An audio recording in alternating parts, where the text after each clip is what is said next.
the gifts of knowledge, the gifts of words of wisdom, understanding that you would need to survive, to endure.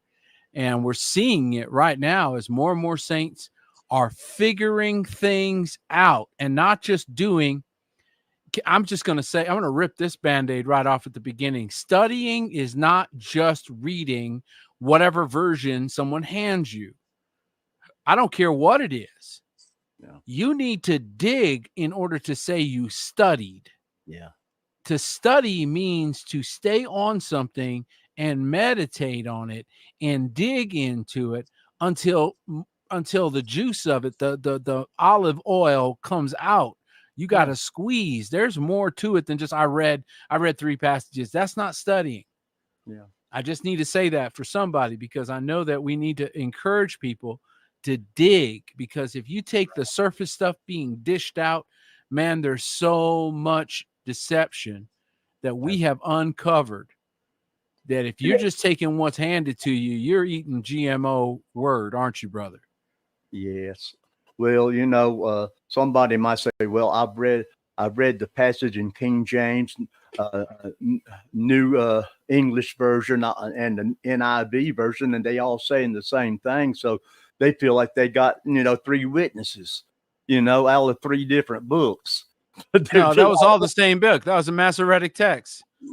So, and nobody dug in, and they think, they're assuming that, all of these English versions, New World Standard, even the Jewish complete Bible, is full of errors. A lot of people like that, complete Jewish Bible.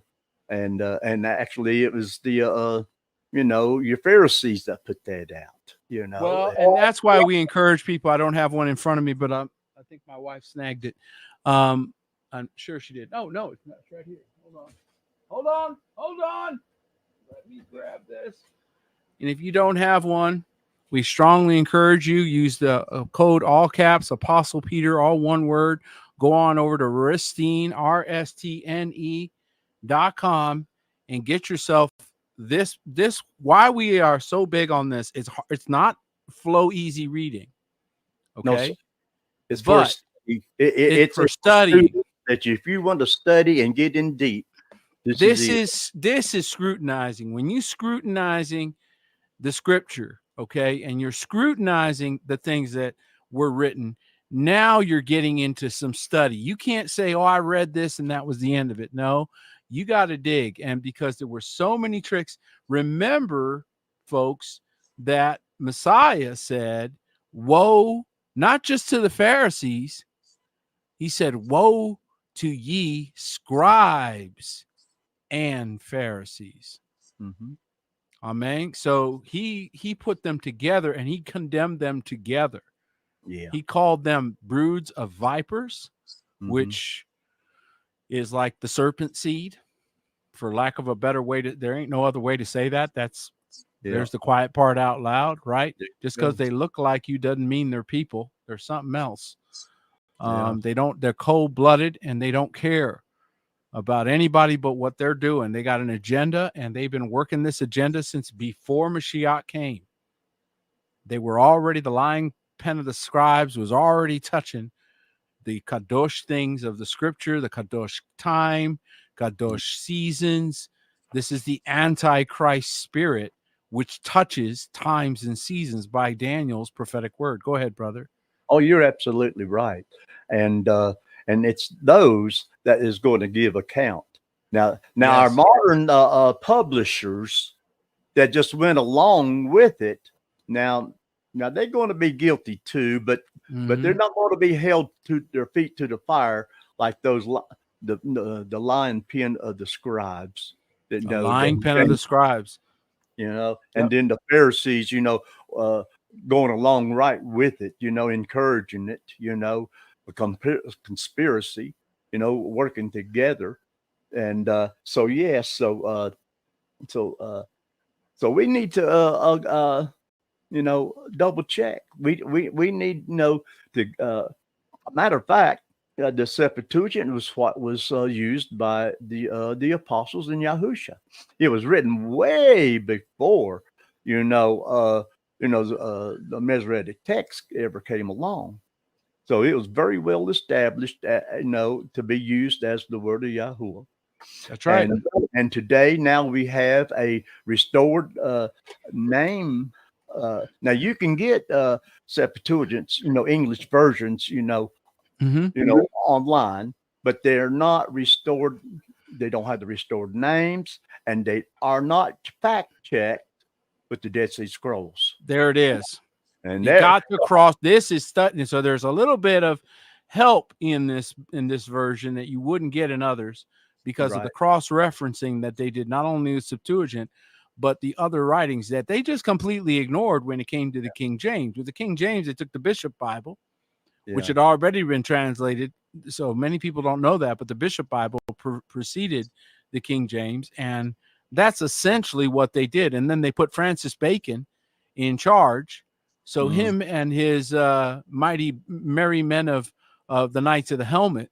If you do a little homework, you'll find out about the Knights of the Helmet. You might want to write that down, folks. Knights of the Helmet. They added 20,000 words to the English language. They invented words, and they did it with an intention. Knights of the Helmet was the helmet of Athena. And Athena, of course, is another name for Astarte or Asheroth. So that's who they worshipped.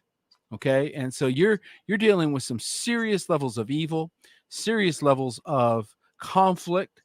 And that's the reason why you have so much deception, because they fell for tricks. And I think they did it obviously intentional. I mean, Francis Bacon, he started the Masons.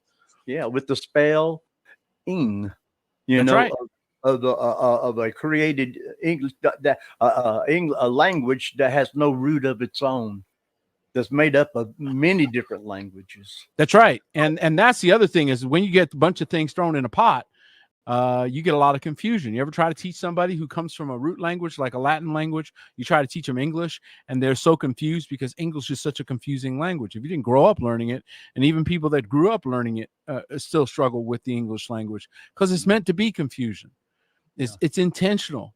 And so we have to understand that when we go back to pure language, when we get back into the scripture and get into the Hebrew, okay, and start realizing, wow, they threw away the Hebrew and then told you all of it was in Greek. That's a lie, folks. That is not true. Okay. There's a reason why Paul was admonishing Timothy to study the scriptures. Okay. Study the scriptures to make thee wise concerning salvation. What is he talking about? Well, he's talking about the scriptures written in every synagogue.